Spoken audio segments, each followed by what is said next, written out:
நல்லதே நடக்கும்.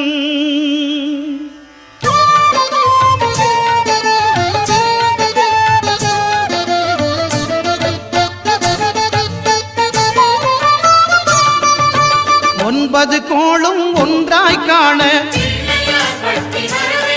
அங்கு கற்பகம் என்னும் கடவுளின் மெய்யில் ஒன்பது கோளும் ஒன்றாய் காண அங்கு கற்பகம் என்னும் கடவுளின் மெய்யில்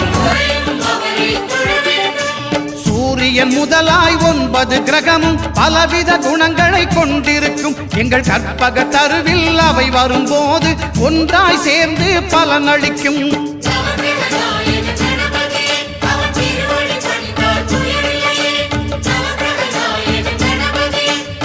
யார் கூடவும் சண்டை